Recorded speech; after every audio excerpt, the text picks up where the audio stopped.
আসসালামু আলাইকুম রহমতুল্লাহি ওবরকাতুহু। সম্মানিত দর্শক, গত 15 মাস ধরে এই সরকার যে সকল বিষয়ে সবচেয়ে বেশি পারঙ্গমতা দেখিয়েছেন, সময় দিয়েছেন এবং তাদের মনে হয়েছে যে সকল কর্মকাণ্ড করলে সরকারকে সবাই খুব সমর্থন করবে, হয়তো দেশের অনেক কল্যাণ হবে, তার সঙ্গে সঙ্গে রাজনীতির গুণগত মান বজায় থাকবে বা পুনরুদ্ধার হবে। তো সরকারের সেই সকল কর্মকাণ্ডের মধ্যে আমার কাছে মনে হচ্ছে যে তাদের 1 নম্বর যেটাকে প্রায়োরিটি বলা হয়, অগ্রাধিকার, সেটা ছিল রাজনীতি থেকে দুর্নীতি নির্মূল করার জন্য বঙ্গবন্ধু পরিবারকে সামনে এগিয়ে নিয়ে আসা। একটি পরিবার বাংলাদেশকে যেভাবে হোক না কেন 15 বছর তারা শাসন করেছে। এই 15 বছরে তাদের যে দুর্নীতি, এই দুর্নীতি ছিল দুর্নিবার, একথা সরকারের প্রমাণ করার জন্য তারা চেষ্টা করেছে। এটা আমার বক্তব্য নয়। তাদের যে চেষ্টা সেটা হলো তারা বঙ্গবন্ধু পরিবার যে দুর্নীতি করেছে এটা ছিল দুর্নিবার। এই দুর্নীতি ছিল ঘূর্ণিপাকের মতো মারাত্মক ক্ষতিকর। তারা এমন কোনো কর্ম নেই দুর্নীতির জন্য করেনি। টাকা পাচার, ব্যাংক লুট, শেয়ার মার্কেট লুট, জায়গা জমি দখল, অন্যায়ভাবে সরকারি সম্পত্তি গ্রাস করা, এরপর বিত্ত এবং বিলাস অথবা বৈভবের পাহাড় গড়ে তোলা। সোনা দানা, হীরা মণি মুক্তা জহরত থেকে শুরু করে আরো যা কিছু আছে, তারা এই জিনিসগুলো, অর্থাৎ শেখ পরিবার এই জিনিসগুলো তারা করে সম্পদের যে পাহাড় গড়ে তুলেছিল, সেই পাহাড়কে চূর্ণ বিচূর্ণ করে দেওয়ার জন্য সরকারের জিহাদ ছিল রীতিমতো টপ প্রায়োরিটি। এখন সেই প্রমাণগুলো মোটামুটি সরকার যথাসাধ্য তারা করে ফেলেছে। তারা গত 15 মাসে খুঁজে খুঁজে দেখেছে যে বাংলাদেশ থেকে প্রায় 16 লক্ষ কোটি টাকা পাচার হয়েছে। এই 16 লক্ষ কোটি টাকা যে পাচার হয়েছে তার একটা বিরাট অংশই শেখ পরিবারের কবজায়। তারা যথেষ্ট বিশ্বাস স্থাপন করেছে যে শেখ পরিবার বাংলাদেশ থেকে টাকা আমেরিকাতে, ভারতে, দুবাইতে, ইংল্যান্ডে যে পাচার করেছে, তো যেহেতু সরকারের কর্তা ব্যক্তি তারা ধর্মপুত্র যুধিষ্ঠিরের মতো সৎ কিংবা সতী, তারা বিশ্বাস করেছে যে পৃথিবীর যে সকল পশ্চিমা দেশ রয়েছে তারা ফেরেশতা। তো কাজে এই ফেরেশতা সরকারগুলো যখন বর্তমান বাংলাদেশ সরকারের কর্তা ব্যক্তি যারা সবাই সততায় ধর্মপুত্র যুধিষ্ঠিরের মতো, তারা যে আহ্বান জানাবেন সেই আহ্বান তারা সাড়া দিবেন। তো এই অর্থে বিদেশ থেকে টাকা ফেরত আনার ব্যাপারে তারা ছিল শতভাগ নিশ্চিত। সরকার বলবে, আর অমনি ইংল্যান্ড সরকার সেই দেশে বসবাসরত আওয়ামী পরিবারের, শেখ পরিবারের যত লোকজন রয়েছে তাদেরকে সেই দেশ থেকে বের করে দিবে, তাদের সহায় সম্পত্তি ফ্রিজ করে দিবে এবং সেগুলো সসম্মানে সরকারের হাতে হস্তান্তর করবে এবং সরকার সেগুলো প্রদর্শন করবে যে এটা আমাদের একটা গ্র্যান্ড ভিক্টোরি। এখন এই যে সরকারের যে অভিলাষ, সরকারের যে খায়েশ, সেই খায়েশগুলো এই সময়টিতে এসে সরকারের জন্য কতটা সুফল, জনগণের জন্য কতটা কুফল বা সুফল, এটি নিয়ে আমি আর বিস্তারিত বলতে চাই না। কিন্তু বাস্তবতা হলো যে সরকারের যে আন্তর্জাতিক অঙ্গন, এটি ক্রমশ একের পর এক বন্ধ হয়ে যাচ্ছে। সমস্ত সম্ভাবনাগুলো, মান সম্মান, ইজ্জত, আব্রু, এই বিষয়গুলো কূটনৈতিক অঙ্গনে যেভাবে সংরক্ষণ করা হয়, এবং এই বাংলাদেশ নামক দেশটি সেই 1991 থেকে এখন পর্যন্ত যে একটা ধারাবাহিক অবস্থায় রেখেছে উন্নয়নের, সিন্স 1991 থেকে একেবারে 2024 সনের আগস্ট আগস্টের একেবারে 5 তারিখ পর্যন্ত যে একটা ইতিহাস ছিল, সেখানে দেশের উন্নয়ন, বিদেশিদের অর্থ পরিশোধ মানে বৈদেশিক ঋণ পরিশোধ, এরপর সুশাসন, রাজনীতি, প্রায় সব কর্মের এবং কুকর্মের একটা ধারাবাহিকতা ছিল। কিন্তু গত 15 মাসে এই জিনিসগুলো একেবারে মুখ থুবড়ে পড়ে গেছে। এই বিষয়গুলো নিয়ে ইন ডিটেলস না বলে আজকে শিরোনাম নিয়ে যেটা বলি, সেটি হলো শেখ পরিবার খুব খারাপ, তারা খুব বাজে, তাদের মধ্যে দেশপ্রেম নেই, এদেশের রাজনীতিতে তাদের কোনো সুকর্ম নেই, শুধুই মাত্র কুকর্ম। 71 বঙ্গবন্ধু খুব খারাপ কাজ করেছেন। তিনি মূলত দেশপ্রেমিক ছিলেন না, দেশপ্রেমিক ছিলেন রাজাকার আলবদর আর শামস। তিনি যুদ্ধ করেননি, যুদ্ধ করেছেন রাজাকার আলবদর আর শামস। এই ন্যারেটিভগুলো চমৎকারভাবে এই সময়টিতে যারা বলে বেড়াচ্ছেন না রাষ্ট্র তাদেরকে মদত দিচ্ছে, এটা হলো বাস্তবতা। তো এই যে ন্যারেটিভ, সেই ন্যারেটিভের মধ্যে শেখ পরিবারের যে দুর্নীতি, অনিয়ম, স্বেচ্ছাচার, অবিচার, এমনভাবে এটাকে মেট্রোলাইজ করার চেষ্টা করা হয়েছে যাতে করে এই পরিবারের কোনো লোকজন রাজনীতিতে আগামীতে ফিরে না আসতে পারে। এদের রাজনীতি, অর্থনীতি, এমনকি এদের যে অস্তিত্ব, সেই অস্তিত্ব যেন কবর চাপা পড়ে যায়।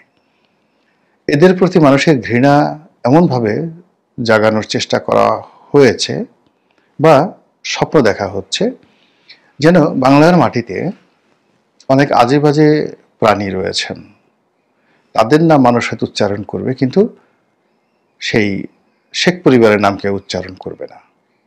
কিন্তু মাত্র 15 বছরের ব্যবধানে নয়, 15 মাসের ব্যবধানে এই সরকারের সকল চেষ্টা কিভাবে মুখ থুবড়ে পড়েছে, অথবা কিভাবে এটা আগ্নেয়গিরির মতো সারা বাংলাদেশে গ্রাস করেছে।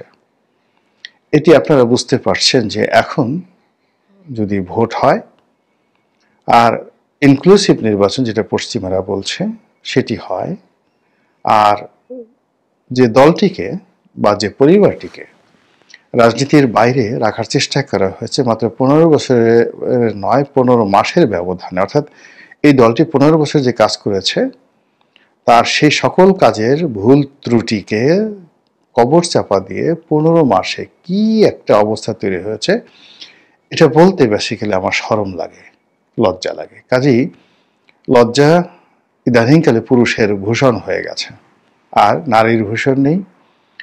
বাংলার শক্তিমান দাপটওয়ালা পুরুষেরা সব পালাচ্ছে, মুখ বন্ধ রেখেছে, কান বন্ধ রেখেছে, চোখ বন্ধ রেখেছে, বিবেক বন্ধ রেখেছে।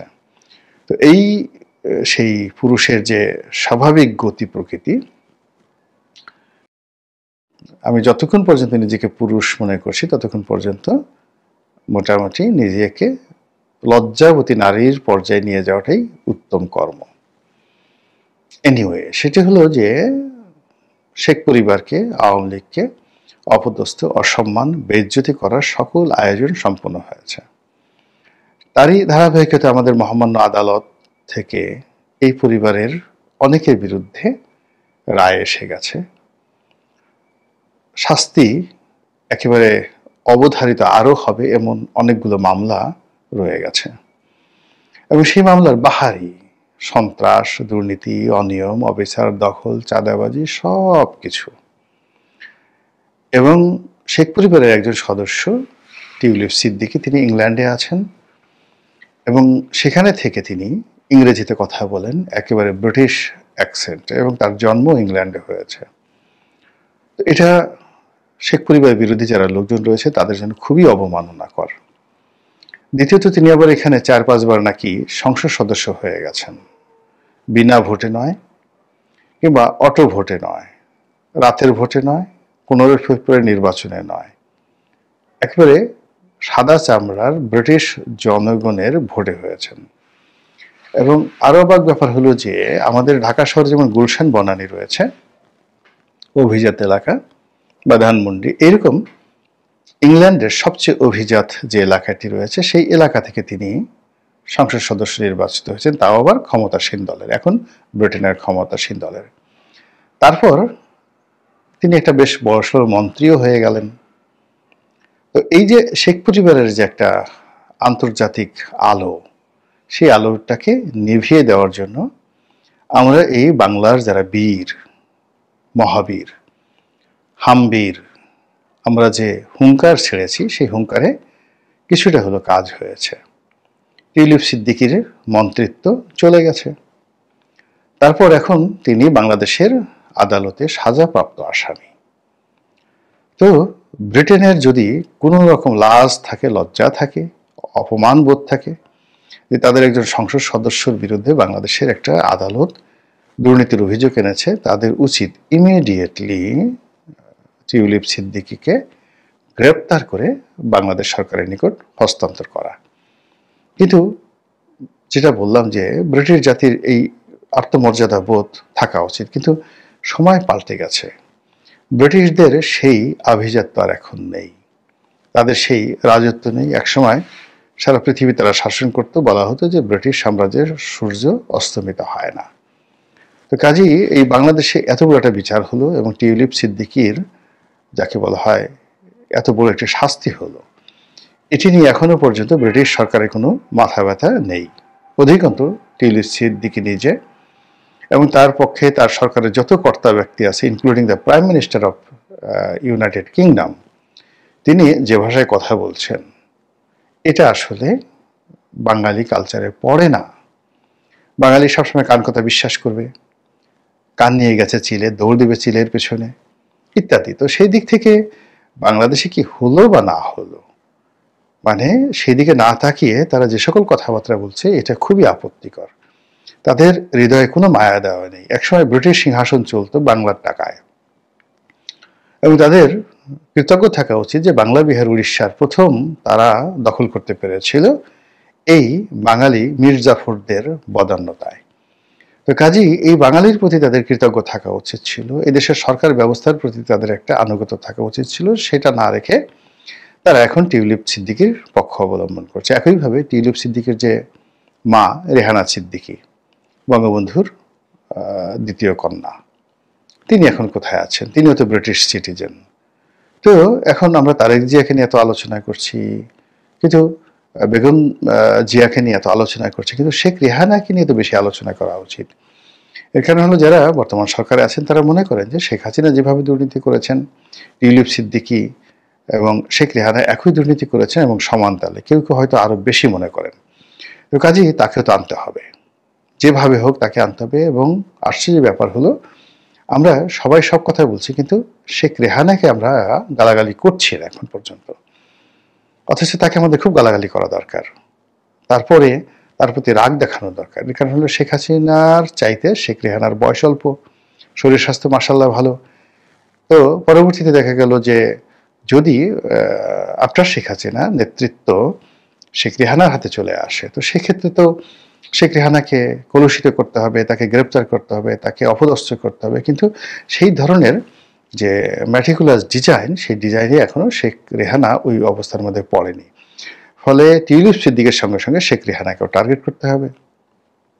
আর শেখ রেহানার মেধাবী পুত্র ববি, আপনার হয়তো অনেকে জানেন যে শেখ রেহানার যিনি হাজব্যান্ড ডক্টর শফিক সিদ্দিক অত্যন্ত মেধাবী, এবং ঢাকা শহরের যদি 10টি পরিবার ধরা হয় যে গত 200-300 বছর ধরে তারা খুব অভিজাত, ধনী, শিক্ষিত, তাদের মধ্যে ডক্টর শফিক সিদ্দিকীর পরিবার প্রধানতম। তাদের গুলশান বনানীতে সেই অনেক জমানা থেকে, মানে সেই ব্রিটিশ জমানা থেকে তাদের কত ধনসম্পদ আছে, এরা যারা ওখানকার স্থায়ী বাসিন্দা, আদি বাসিন্দা, তারা বলতে পারবেন। তো এই যে শেখ রেহানা, তিনি নিজেও কিন্তু স্ট্যান্ড করেছিলেন, এসএসসিতে বা ম্যাট্রিকে স্ট্যান্ড করেছিলেন, এবং ওই জমানাতে এখনের মতো অটো পাস হতো না। তো তিনি খুবই ভালো ছাত্রী, তার হাজব্যান্ড ঢাকা বিশ্ববিদ্যালয়ের শিক্ষক ছিলেন, দেশের খুব নামকরা পরিবারের সন্তান, এবং তাদের ছেলে সন্তানগুলো মানে ববি, টিউলিপ সিদ্দিকী, রূপন্তী, এরা সবাই মেধাবী, মানে অসম্ভব মেধাবী। তো রাজনীতিতে যদি আপনার প্রতিপক্ষ এরকম মেধাবী লোকজন থাকে রাজনীতিতে, এটা আপনার জন্য একটা ঝামেলার ব্যাপার, ভীষণ রকম যন্ত্রণার ব্যাপার। তো সেক্ষেত্রে ববি এবং রূপন্তী মানে ছোট মেয়েটি, টিউলিপের ছোট মেয়েটি, মানে তাদেরও গ্রেপ্তার করতে হবে, তাদেরকেও ধরতে হবে। আদারওয়াইজ মানে এরা প্রতিপক্ষের জন্য রাজনীতির ময়দানে আওয়ামী লীগের প্রতিপক্ষের জন্য রীতিমতো বিষধর গোকরা সাপ। তো গোকরা সাপের তো লেজ বিষাক্ত, তারপরে খোলস বিষাক্ত, ডিম বিষাক্ত, বাচ্চা বিষাক্ত, টেরিবল অবস্থা। তো আওয়ামী লীগকে যারা ঘৃণা করেন, বিষাক্ত সাপ মনে করেন, তাদের জন্য এই সিদ্দিকী পরিবার, শেখ রেহানার পরিবার, বঙ্গবন্ধু পরিবার মানে যুগপৎভাবে তারা একটা ডেঞ্জারাস এলিমেন্ট।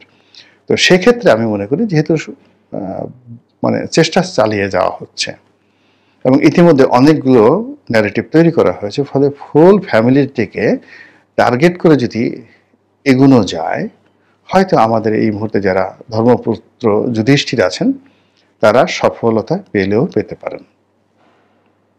আসসালামু আলাইকুম রহমতুল্লাহি ওয়া বারাকাতুহু।